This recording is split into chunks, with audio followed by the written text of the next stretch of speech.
Welcome back to the Effort of Everything podcast. I'm your host, Jason Khalipa. On today's episode, Gabe, Yanez, and I, we're back on the mic. We're talking about the Rogue Invitational, my experience. We're talking about the history, a little bit of CrossFit, and the legends that I took part in this competition with. And of course, we dive into our thoughts on programming, what events we enjoyed, and just generally things we're fired up on coming up in the future. Before we dive into the episode, I want to remind you of a few things. Number one, if you get value from these, tell a friend, let them know about the CrossFit Khalipas or maybe these episodes with Gabe. It is great to see many of you at the Rogue Invitational and hear about your thoughts on the podcast. And secondly, shout out to our partners at Element. I love their product. It makes me feel great, makes me perform better. So if you haven't checked out Element, we talk a little bit more about it in the show. But make sure you check out the podcast. No free samples of product. Keep crushing it, keep getting after it, and let's dive into a great episode. Mr. Gabe Yanez, let's go.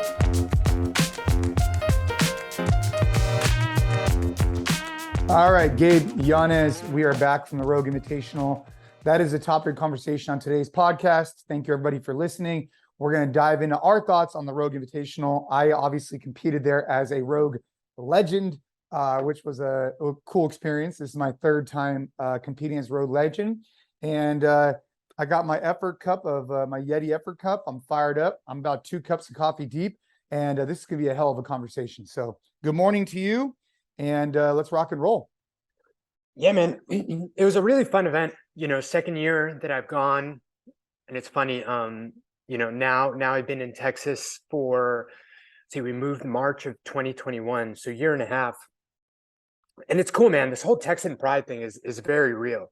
And it really becomes a thing. And it was cool to meet a whole bunch of Texas collective gym owners, really go to this event, having been in Texas for a while. I got my Texas Strong shirt going on.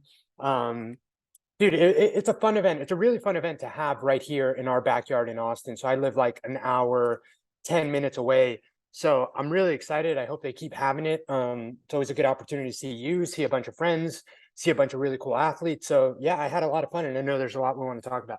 Yeah. So the Rogue Invitational, for those of you who are unfamiliar with it, I imagine many people who listen to this podcast are familiar with it, but in the CrossFit Games ecosystem, over the years, there's been a lot of changes in the CrossFit Games. It's been pretty obvious, and we've spoken a lot about that. But in 2019, Rogue came out with their first ever Rogue Invitational. And it was originally at the Rogue HQ headquarters in Columbus, Ohio. Since then, they have acquired or rented a space in Austin, Texas, called at the Dell Diamond Center, which, if I'm not mistaken, I'm pretty much positive on this. It's a minor league baseball stadium that also gets used for other stuff. And so it started off with the Rogue HQ.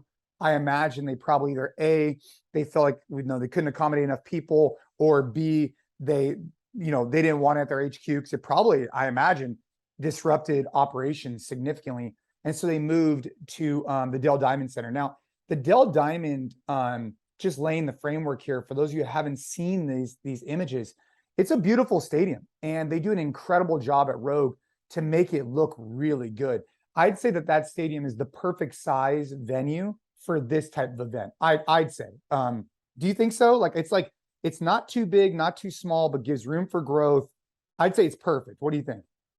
Yeah, would you say that seats-wise, because you might be more familiar with this, do you think it's bigger than the stadium at Carson? It is, right? Not the soccer stadium. No, not the soccer stadium. Maybe the tennis stadium, maybe. But then again, yes, maybe the tennis stadium, but because it the thing about up, right? Right, because the thing about the soccer stadium going way back, it's crazy to think way back, but when the games were at Carson, the soccer stadium never seemed intimate, right? It was always the teams were super far away. You could kind of see people. It was a huge field. The tennis stadium, on the other hand, you almost felt like you were on the competition floor with the athletes, which is why, that thing used to be packed to the gills, and you had to wait in line for forever. If you wanted to watch something, you couldn't leave your seat or it would get taken, whatever. So I think that Dell Diamond is a nice in-between of the two. But to your point, which I thought was interesting, it being the second year there, it still seems like it's not as full as it should be. But I agree with you that it's a nice in-between size. Yeah. So we could definitely talk about, how many people I thought. But so if you look at back to like the game season. So Rogue kind of came out, they created their own event, and what their event is really intended to do, and I think this is an important note, they're not trying to test the fittest on earth. That is not the intention of the events. The events are supposed to be fun spectacles for the spectators and also for the athletes. It's supposed to be a good event where they can make some additional money, in the season. And I think that they knocked that out of the park, man. I think that each year they put money in the athletes' pockets. Every single athlete that shows up there gets paid in some way, shape, or form. Maybe not a lot, but they're not out of pocket on their expenses. And I think that in itself is a huge step in the right direction for the sport. So, based on like the legends get paid a little different, but in general, if you're an individual athlete, you're getting your hotel covered, you're getting a flight stipend, which can also lead into some food stipend. And then at a minimum, if you're 10th through 20th, you're getting 5 Gs. So, you're probably covering your costs and walking away with $5,000 for the weekend, which at least is better than nothing or better than you spending $5,000. So I think Rogue is doing it right in that sense. They're putting money in the athletes' pockets and they're making it something where the athletes are looking forward to it. In regards to like the actual stadium though, for anybody who had never been to Carson, I think the tennis stadium was absolutely electric. It was the most electric audience situation I've ever been in. One time we did do a Team USA competition in the UK that was pretty electric because it was like the first time anybody from CrossFit had been over there. But in general, the tennis stadium was just something really special. I mean, literally, it got to a point where before I would go to the CrossFit Games, I would test putting the music as loud as humanly possible to overstimulate myself. Because when you're in the tennis stadium, it was so loud, you couldn't even hear your referee or your judge trying to count your reps. You couldn't. Like it was so loud, you couldn't even hear them. I think that the Dell Diamond, wasn't quite that because it's an out, but it's a great venue. So anyways, I could talk about this for days. I'm very excited about this event. Volume all the way up with Drake, of course. Of 100%. What else would you be listening to? One thing though, because I agree with you. However, if we're saying, that Rogue is doing it right by, making this spectator friendly, getting the athletes paid, maybe not being so, pigeonholed into like, hey, how do we make this the best test of fitness, period. One thing that I thought was interesting was it seemed, and again, I'm speculating, you might have more information than me, but it seemed that there were less spectators, or at the very least, the same as last year. Definitely not more. And in terms of vendor village, I think there were a lot of vendors that were there last year, some bigger brands too, like Siete Foods and BPN, like local Texas brands that I would assumed would have came back that weren't there this year. And vendor village seemed a little bit lackluster.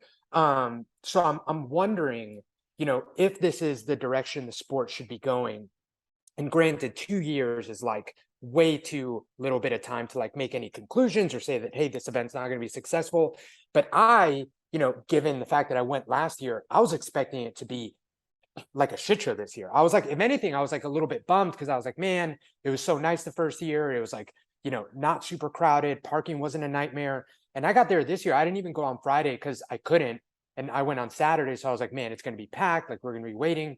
And it seemed less crowded than last time. So what do you think is going on there? Yeah, I mean, so in my opinion about the Rogue Invitational, I think that participation from spectators, when they were doing like the final event on Saturday, like something like that heavy lifting, when everybody got in one place, I felt like it was similar to last year. But up until that point, I actually thought it looked a little bit less than last year. So I wouldn't be surprised if it was a little bit less or about the same as last year. In regards to Vendor Village, I think that, so I agree with you. I think Vendor Village could have been a lot more robust. I don't know if that was the intention of, Rogue showed up great. They look beautiful, but it is interesting. I'll give you a statistic. I was talking to one of the vendors there, and this individual told me that they had the biggest single day they've ever had at any event for CrossFit ever. Bigger than the games, bigger than anywhere else. So it's interesting to me because there wasn't that many vendors. And actually there was some that were kind of like tucked away. But this one person told me it was the biggest event they've ever done. So I don't know, man. I'd like to see the sport continue to grow, but that's something that I think we need to talk about. Like, the reality is, I know that you and I were just talking about this. When I walk around, a lot of people that come up to me are like, "Hey, I've been in CrossFit for a long time. I started because of you, whatever. Like, I've watched you back in X days." It seems like a lot of the spectators have been in the sport for a long time. And I wonder how many new spectators are being attracted to the sport was something that like was just on my mind. And I know that part of that is my own personal bias because I'm hearing from people who know who I am, who have been in the sport forever.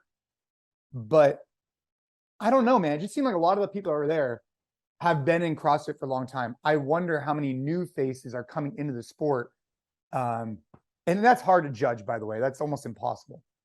Yeah, I mean, a lot of the times I think you selectively listen to things you want to listen to and like form your opinion on a lot of the times. This time, I don't think you're doing that. I do think that to me, it seems like the fan base is aging a little bit, like the people that have like real, like, hey, I can't wait to see Jason Khalipa compete. I'd love to see Rich Froning throw down again. Like, that's the sentiment that I feel like is more commonplace than when, like you have Medeiros, who's objectively been like dominant in the sport lately, right? Like he hasn't lost a individual competition. I read a headline, I don't follow this closely, since he like won the games, like he's winning every single time. But I feel like, and again, I feel like I'm more of an outsider to the sport looking in, but it seems like, there isn't like a huge Medeiros like fan base, right? Like there isn't this like he's the guy. And I wonder if part of that is, like you said, the fact that there aren't all these new fans that are coming into the sport now that are gravitating towards like, who's the guy now? There's a lot of like nostalgia and like, you keep hearing the conversation is always like, who's the GOAT, Froning or Fraser? Like that's still the question we're trying to answer. And no one's really worried about like, who's the next guy? Is Vellner going to beat whatever? And again, maybe me and you are both a little removed from the sport, so that's what we're hearing. But it does feel like the fan base is aging a little bit. Yeah, and I wonder what's going to happen. I mean, I do think people like Emma Lawson is a good example. She'll hopefully attract a new audience or others, right? I mean, I think that what CrossFit Games need to do, and this is just my opinion, is story tell about their athletes so that people feel connected to them. And I think that's one of the reasons why these quote unquote legends, some of them are, I don't want to use the word timeless, but they've aged well, is because back in the day, a lot of us, I think we were coaches. We were, coaching in the gym. We had a group of people that would then go with us to regionals because they wanted to support us. A lot of these newer age athletes, they're not coaches. They're specifically athletes who are coming up in the sport of CrossFit. And we as a community, I think CrossFit HQ in particular, needs to find a way to connect new spectators with these people in like a really like authentic way so that they feel compelled to like watch them online, go to events, feel that connection that maybe they felt with other athletes is just my thought, like the more that we could get to know these new athletes, the more storytelling we could do about them, hopefully the more that we could, get more spectators into the sport because, if the sport ever wants to grow past where it's at, we need new spectators coming into the sport and we need a storytell, I think, to do that. I'd love to see the sport grow, man. Like I still genuinely enjoy going out to these events and watching, not just you and the legends compete, but like seeing the athletes compete. I think there's really cool events and stuff, but the piece that I'm lacking is like feeling any sort of connection to any of the new athletes. I love seeing it, and I love seeing like close finishes or like someone that was doing poorly in the beginning of the weekend, like maybe climb the leaderboard. Like those things are exciting, but I don't go into this events anymore being like, man, I want that guy to do good. And here's the thing that piece is missing, and this might be a little controversial. I also don't come in thinking, hey, I want to see that guy lose. And I think that's a problem. I think that every sport needs a villain. It needs someone that you just love to cheer against, and you don't want to see him do well, and you don't want to see him win. It's just like you need it. Like it's part of the fun of sport is like right now, this is probably going to end by the time this comes out, but the Mets are not in the World Series, but the Phillies are, and I want nothing more than see the Phillies lose. I can't stand Philadelphia sports teams, and I want to see the damn Phillies lose. But like that, me not being a Mets fan, it still has me like emotionally involved in the World Series because there's just like a team, they're our rival, they're in our division. Like I don't want to see them win. And I feel like, CrossFit for so long, the sport has been, overwhelmingly positive, but I think it's strange that we still have this community where, when the last person is going, all the competitors go and like cheer for the person. Yeah. I get that there's a lot of feel good behind that, but I think that like, or I don't know, maybe this is more of a question, like, is that what's holding the sport back? The fact that there isn't someone in either field that's like, hey, I'm not here to make friends. I'm here to win, take names, and I'm going to the locker room as soon as I'm done with this event. I'm not waiting for everyone to finish. I'm definitely not going to go cheer for them to finish, because who knows, tomorrow they might have a great day and they might beat me. Like, I want them to not finish this workout. Yeah. I think that if someone came with that attitude, like, And then without back it caring up. what people And then thought, have to they'd have to and back backed it it up. up. Yeah. Right, Yeah. right. Well, so it's interesting. I had access obviously to, a variety of different places at the event. And you and I, we were in the different areas. But, VIP. well, the one area that you didn't have access to that I did was the men's locker room. Okay. So in the men's locker room, they're obviously super strict, like no coaches, no media, no nothing. It's only, you're either an athlete or you're not in there, basically. Or if you're medical staff or whatever. And I walked in there in between an event, and all the individuals are like sitting around. And I just walked in there and like, I was like, yo, what's up? And I just was, going to change or whatever. But you saw these like 15, 20 guys, maybe at that point, there's like 15 of them in there. And they were all like super cordial with each other, like super low key, just like talking. And it reminded me a lot of like when I was competing, that culture still stayed the same. And, to your point, like when I look at the fields right now, the person that stands out to me the most as like the most like I'm here to take names is probably Tia. Like she's when she is in like game mode, and she's like one of the sweetest people I've ever met. But she's also like when she's in game mode, like you could see it on her face. And even with her, she's not like talking shit or she's not doing any of that kind of stuff. And so I think you're right though. The fans need someone to root against, and like we've talked about Gordon Ryan so many times, but he brings people to the sport because people want to watch him lose. And then he doesn't, and they're like, damn. Yeah, man, you need someone you want to root against. But I don't know. In many ways, like that aspect of it is what kind of made us fall in love with, the methodology and the sport in the first place. So I get that it's tough to maybe want to move against it, but we talk about this all the time. Sometimes the things, the people that got us to a certain point aren't the things, the people, whatever, that are going to get us to the next level. And I think we kind of have to figure that out to sport, or not we, Yeah. the powers that be have to figure out. I think the one thing that can be done, forget, creating a villain is going to be a lot tougher, I think, than storytelling more. Like I'd love to see more storytelling on. So for example, Emma Lawson, I'm using her as an example. There was a variety of people in the back. Like I've known a lot of these people for years, the Annie Thorzar, the Cara, whatever, Pat Vellner. And so obviously I'm talking to them and whatnot, but some of these other newer athletes, I don't know who they are. And, I watched a YouTube video on Emma as an example, just to kind of get to know who she was, because I just happened to see it on YouTube, and I felt more connected to her as she's competing over the weekend, because I at least knew a little something about her. I at least knew her name. And I wonder what HQ could do to just storytell. So that when these people do go to the games, I think highlighting the athletes is the way to grow the sport personally.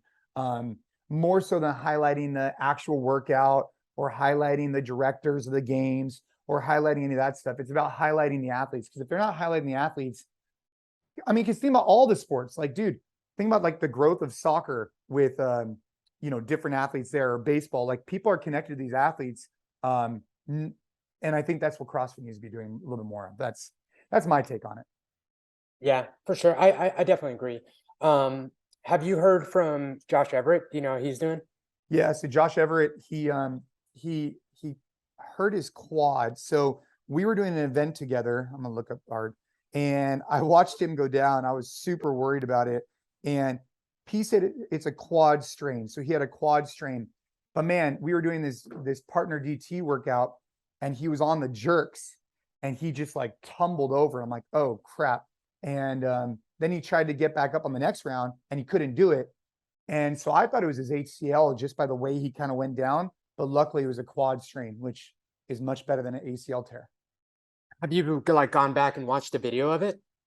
I haven't. No. I haven't. No, but I was obviously in the stands and I was watching, and it was straight out of one of those like meme Sniper. videos where they like sniper someone. Like he was like mid jerk and like literally the bullet hit him right in the knee and he went down hard.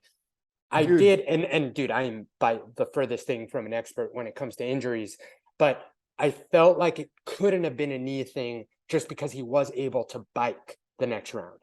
I feel like if it had been like an ACL thing, I know that, you know, adrenaline is pumping and sometimes, but I feel like you wouldn't have been able to pedal had it been like at least a full tear, given my very non-expert opinion here. Well, he finishes his jerk and he comes off and I'm like sitting there like, and he goes, dude, I heard, or I felt a pop.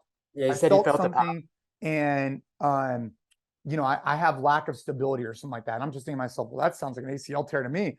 So then I hit the next round. So he has what, I don't know, 2 minutes to, you know, kind of recharge. And he gets back on the bike, gets back on the deadlift, and then he stops. I look at the referee or the judge and, or maybe the guy, you know, one of the head referee comes up to me. He's like, hey man, like, just like mirror off somebody else and like figure it out. I'm like, all right, that's cool. Like, you know, that's legend style right there, man. Like, we're gonna do this, but if you can't do that, do this. It's all good.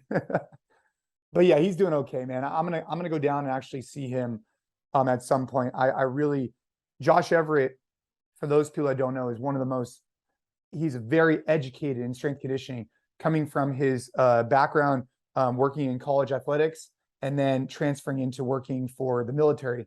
I think he has a lot to offer for sure. Yeah, Josh Everett like predates like me being super like invested in the sport. Like I know of him now, but he isn't one of the names that like I remember growing watching YouTube videos of or whatever. And it was funny because Liz, who listens to this podcast, so she'll listen to this piece, who does all our social media, she was like posting the picture and she didn't even recognize or wasn't sure. She wasn't sure. I want to give her, she just wasn't sure who Josh was in the picture. And it's funny how like the sport goes back that deep, right? That there are people, because actually I was in the stands too. And Ariel, my wife actually asked me who Tanya Wagner is. Oh yeah. That's another like OG. Yeah, so Tanya Wagner's OG. She's 09 champ. So just to, maybe we could title this one a little bit of CrossFit Games history for some people. The first original CrossFit Games champions was OPT James Fitzgerald and Julie. Why am I? Oh no, the history lesson. I just the history lesson's off to a rough start. Pull up the Google.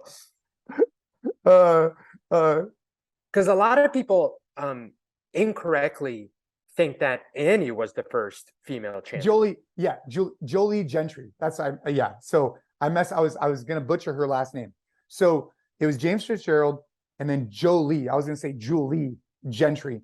And that's my apologies. She is currently, I think, if I'm not mistaken, still a police officer.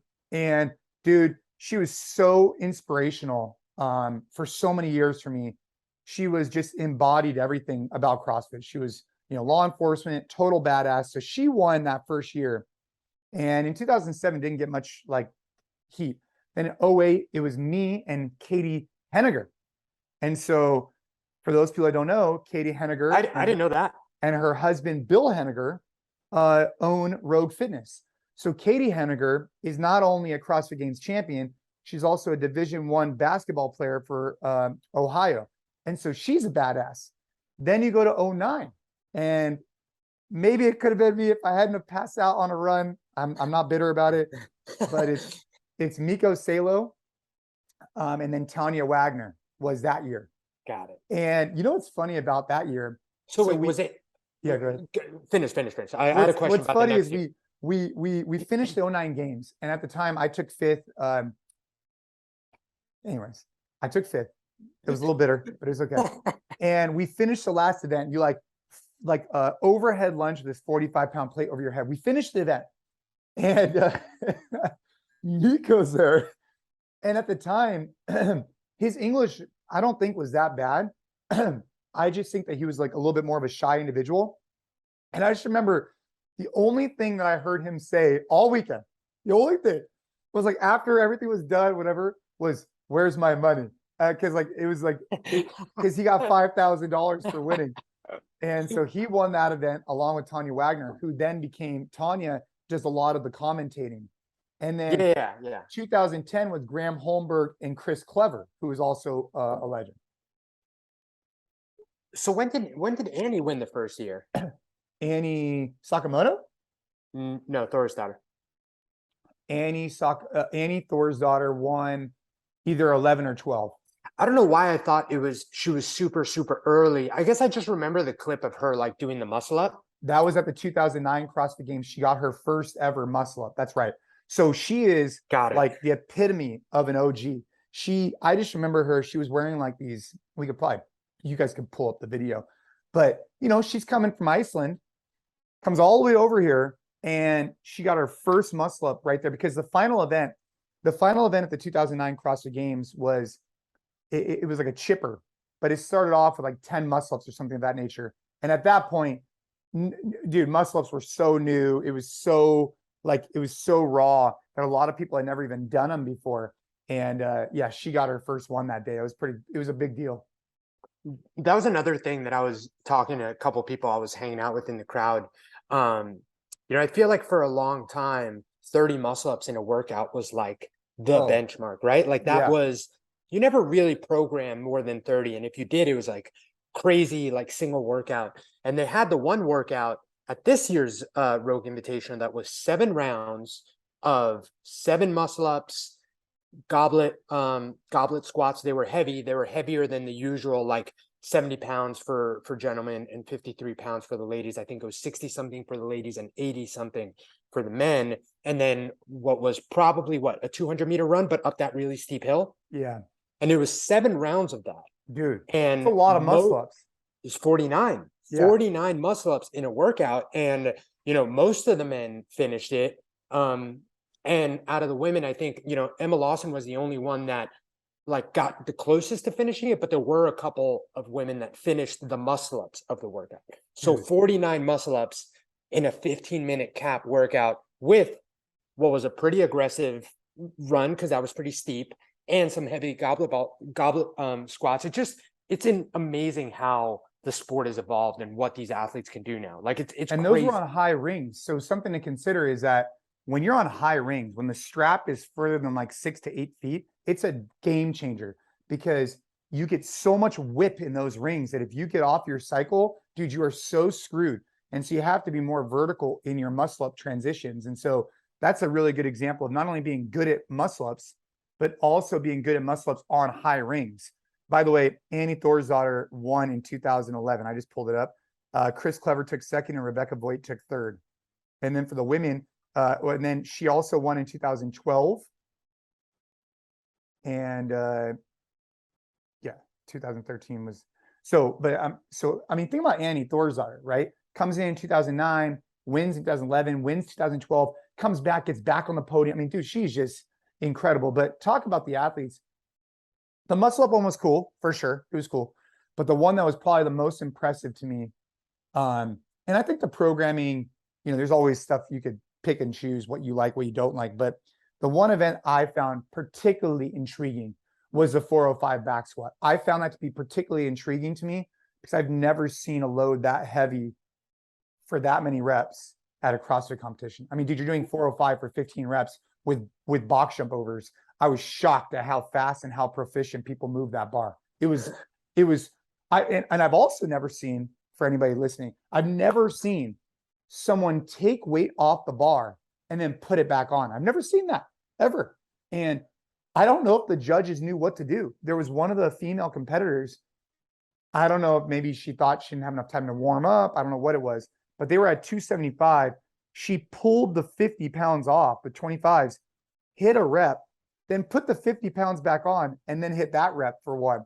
I thought that was pretty interesting. I've never seen that before. Yeah, I mean, could be not enough loading or time in the warm-up area, right? And that could have felt like a like an overwhelming jump, especially if that's closer to PR. I mean, it's so interesting how those big lifts are so dependent on like priming your nervous system. And obviously she hit the 275, but there's something to be said about like the jump and the feeling of having that weight on your back, like hitting something a little bit lighter, but probably heavier than what she could hit in the warm-up area, was just that little primer that she needed to maybe feel a little bit more comfortable making that jump. Because we've all been there, you're building up to a heavy whatever. If you take too big of a jump, sometimes it could feel like how am I ever going to get this, even if it's a number that you've hit before. Yeah, I mean, I was shocked to see her do that, only because, like, even if she didn't have much time to warm up in the back, like, let's just say she's just doing air squats to prepare or whatever, I was surprised to see her drop 50 pounds, actually 60 pounds, because they took off some change plates. Like, because for me, hitting a heavy, let's just say 275 versus hitting 215 and then jumping to 275, I mean, dude, that's a big jump as it is. It's not like you're taking off 25 pounds. It's a big jump. Like you're jumping 60 pounds. I mean, that's a big jump regardless. So I was surprised to see that, Yeah. Well, no, that's a good point. It's not like she hit something that was like 20, 30 pounds lighter and then went up to it. Well, it would be like the equivalent at a men's weight of going from 405 to 315, then back to 405. I mean, that's a huge jump, dude. It's a big jump. But in either case, I thought the events were, generally exciting. They went a little bit longer on Thursday. I think that there was a few ways that, there was this one event with rope climb, overhead squats, and like a bag carry. Yeah, I wanted to talk about that one. Yeah, I think that, look, I love Josh. I love Spiel. I think they're incredible. I think they had great intentions on the event. I would just say that for that one in particular, they moved the bar so fast at 135 for overhead squats that being a judge was really the determining factor, because it was like an elimination bracket. And I think that if they maybe increase the load, maybe change the movement from an overhead squat to something else that's a little bit easier to judge. It's just so difficult to judge. I mean, it was a dead out sprint, and it's so difficult to judge overhead squats at that weight for those athletes. I probably would have switched out that one. Aside from that, I mean, I thought everything else was pretty cool. Yeah, definitely an event that I wanted to talk about a little bit, because both of us mentioned it right after the event. And yeah, I think that, those guys did a terrific job programming. I think sometimes it's easy to underestimate how freaking fit these athletes are. That's what it is. Like, it's tough, man. And you're right. It came down to like, what judge did you have? Dude, and I'll tell you, someone made a compilation of this. There was a female judge in lane 3 that if you were in lane 3, dude, in that workout, like, you might as well like tip your hat and like be like, well, guess it's not going to happen this time. It was pretty crazy, man. And it was funny because the group that I was sitting with, we were like talking about it, and we started watching just lane 3. And sure enough, man, every athlete that did that workout in lane 3 got minimum 2 no reps, usually 3 or 4, while everyone else was, some would get 1, but most people would just be like, a game of who's going faster. And again, like, no fault to that judge. I mean, being put in the position of like trying to judge, it's impossible, them moving that fast. But I think it does beg the question of, because I think top prize for the Rogue Invitational was $250,000, right? That's a lot of money. Yeah. Dude, that's a lot of money. That's $250,000 prize purse. Yeah. And this person is deciding whether you get that or not, arguably, especially because she was in the middle lane. Like, she got a lot of the top competitors, that were coming in that last heat. Like, at what point does the sport need to move away from volunteer judges and start paying professionals that... Even a paid professional. Let's just say that I consider myself a professional, right? Sure. I've been around this sport for forever. I've watched 10,000 overhead squats. In that setting, I think it's more of a question of, so I agree. Yes, should we not have volunteer judges? Okay, we talk about that. But I think more so than anything, it's like we need to look at the programming and recognize that there's going to be areas where maybe just some things shouldn't be done the way it's done. Meaning, like, everybody's going to come off that one rope climb at the same time. Everybody's going to go as fast as they can on 10 overhead squats. And then basically they're grabbing this thing and they're running with it. So maybe what we should have done is, in a sprint style workout like that, just not incorporate a movement that's so difficult to judge? That I think that would have been the better solution for this particular one. Yes, in and my opinion, you know? I completely agree with you. I think that it was the nature of the circumstances of the workout, how fast they were moving, like the overhead squat being a little bit tough to judge, especially when they have to do it like as fast as possible, because that was lightweight for all of those athletes. Dude, I they agree. moved so fast. And I'm not necessarily saying that had, these been paid judges and they're, not volunteers, that it would have worked out any differently. It just kind of like, it begs the question of, because judging can play such a big impact on the outcome of these competitions, at what point does the sport require it to be like a paid position where there's like very clear, like, ranks that you need to go up at, like, like you can't just volunteer to umpire the World Series. You have to have years of umpiring in the minor leagues, pay your dues, like be consistent enough that you get to the point where, like that kind of end game is in your hands. And I wonder at what point we have to move in that direction, because at least it's my belief at this point that it's purely volunteer and they're always looking for judges. I think from that perspective, I do think at the CrossFit Games, most judges are part of CrossFit HQ staff, if I'm not mistaken. Now, but I mean, yeah, we got to talk about that. But I do think from a judging perspective, it's just tough in some movements, man, regardless. But I do think that they're aware of it and they're trying to improve it. But one thing I would put back on the athletes, though, is just like I said that I shouldn't have left it in the hands of the referee for the jiu-jitsu tournament a couple months ago. My position on judges, and I've had hundreds over the years, my position is always, it's my fault, not the judges, because the judge should never be able to, and that event is a tough one. But also the cream rises to the top. Look at Justin Medeiros did really well. If I'm not mistaken, I think he won that event. He did win that event. And he was in those middle lanes. And it's because he knew what he needed to do for that judge to get the standard, maybe as an example. And you should have left no doubt. But for that event, I just think it was a tough mixture of exercises. I think out of all other events, it was pretty self-explanatory, but that one in particular. But when you have so much money on the line, it is tough. I saw Pat Vellner put up something 2 reps away from like $100,000 or something like that. Like, Dude. So, I mean, because he had that final grace at 225, and I think he missed 2 reps. But those were not judging factors. It was just he missed the reps. Yeah. Oh man, that's tough. Dude, that is wild. And to clarify before we move on, like I think that people that give up their weekends, and get like a pair of shoes in exchange for like volunteering long hours, like, man, salt of the earth. Like they're the reason that the sport has gotten to the point that it's gotten.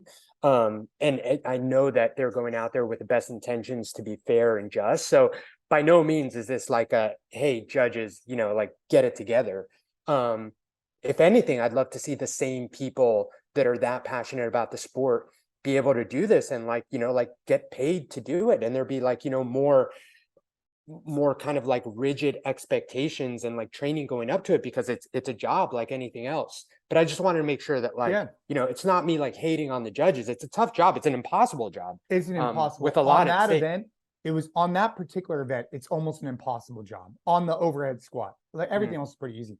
But it's interesting though. It brings up the question that I've asked many times to you is like, we just continue to want to do new events, new options, which by the way, the muscle up bar with like the thick log was badass. That was like my favorite thing I did all weekend. It was just different. It was cool. It was also really cool to see I don't know if I saw any men. I saw maybe some guys, because I failed one actually, but a lot of women in the back not being able to do it and then to be able to figure it out and get it. That was pretty cool to see because they gave us the bar in the back. They didn't give us the monkey bars, which I wish they had because I would have been less nervous about it. But back to what I was saying, it brings up the question of like, if these events had been done many times in competitions in the past, maybe some of them wouldn't be brought up anymore because they would have judging issues or I wonder if the sport is going to get to a point where, hey, in a Rogue Invitational, instead of it being 10 new events, it's 3 new events and 7 that we've done in the past, because you know how they're going to go, and that's what I think should happen. I actually think that spectators would like that more, to be able to say, hey, last year we did this muscle up goblet squat workout. The record time was 12 minutes. Let's see who can get it in, 11. And I think people would get excited about that type of stuff to give them reference to other years. Yeah. It's so tough to move away from the unknown and unknowable, right? Because I was so deeply ingrained in like the culture that created this thing. But I tend to agree with you. Like it would solve a lot of issues, right? It would solve to be a lot able of to issues. say, hey, clearly this didn't work. We'll either change it and it's coming next year, or that this isn't going to come. Yeah. But I thought overall, like I liked the events. I thought they were cool. The monkey bars, so you had to traverse this monkey bar, and I was really worried about it because I wasn't able to test the monkey bars, and I was legitimately worried. I was like worried because I didn't want to be that guy who like is trying to be all super fit and then gets on monkey bars and slips off or can't or has to be like one stop. And I was like, I hadn't had a chance to practice, but it was good. I was able to smash the monkey bars. They were very, very easy. They were the least worry thing I had to do, but that one threw me off a little bit. Anyways, I could talk about the Rogue Invitational for a while. I really enjoyed that event. I enjoy it every year, and I think that Rogue is incredible. I got a bat too. I got to show you next time I showed you the bat, but you didn't show me the bat. Oh, dude, you get cool prizes. It's at the gym. You get the jersey? Yeah, dude. I got my jersey. It's over there. I get the jersey. I got the bat. I mean, dude, I'm going to be wearing my jersey to Caden's baseball games, rocking it. Dude, I love that. Yeah, they do a good job last year with the cowboy hat and the boots, this year with the bat and the jersey. They make it like a really fun event for the athletes, which I think is good and really nice, especially given like at the point in the season where it's at.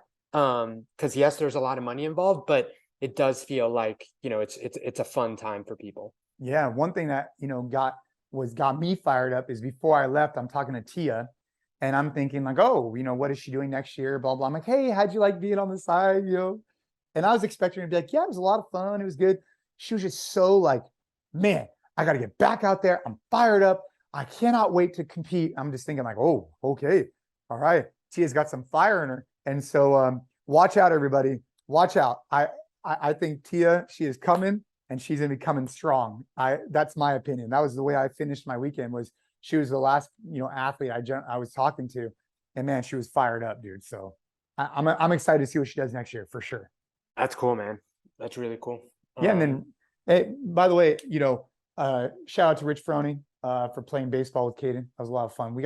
Those are the kind of things we get to do as a legend, right? We get to be in the back doing our thing and just playing baseball. And we had to stop because all the athletes were warming up, and it was a little rude. So we had to stop. But yeah, man, like it was these damn legends. Dude, the legends, what the hell are these? What are they doing back here? So it was a good weekend, man. It was a good weekend. I'm excited for the next opportunity. I'm competing again in a couple weeks in jiu-jitsu, maybe competing at the end of the year in jiu-jitsu. We'll see. And then I will be, you and I talked about this, I will be doing the Open in some way, shape, or form. I will be talking about that more. In some way, shape, or form.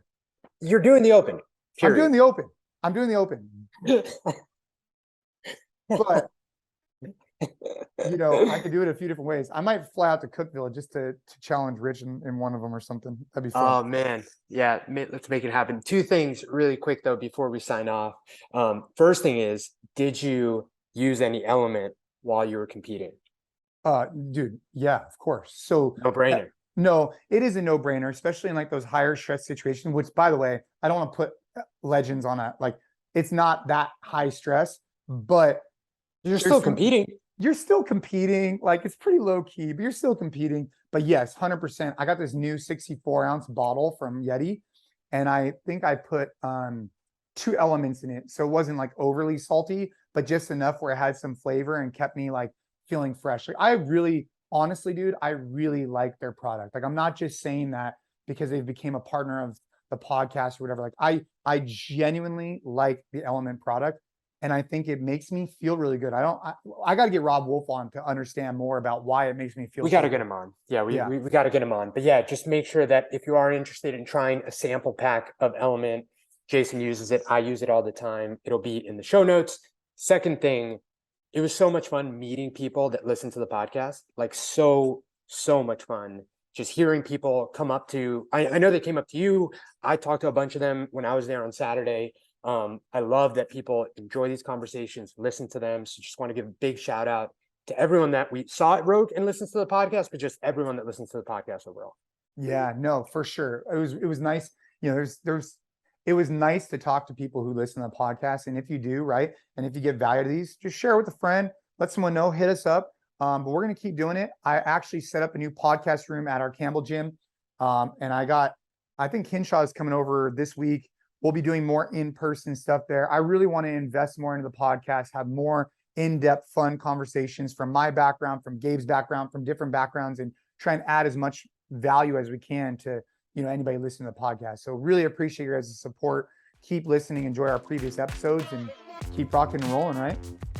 That's it. All right, guys. We'll see you again next week for another episode, and keep crushing it.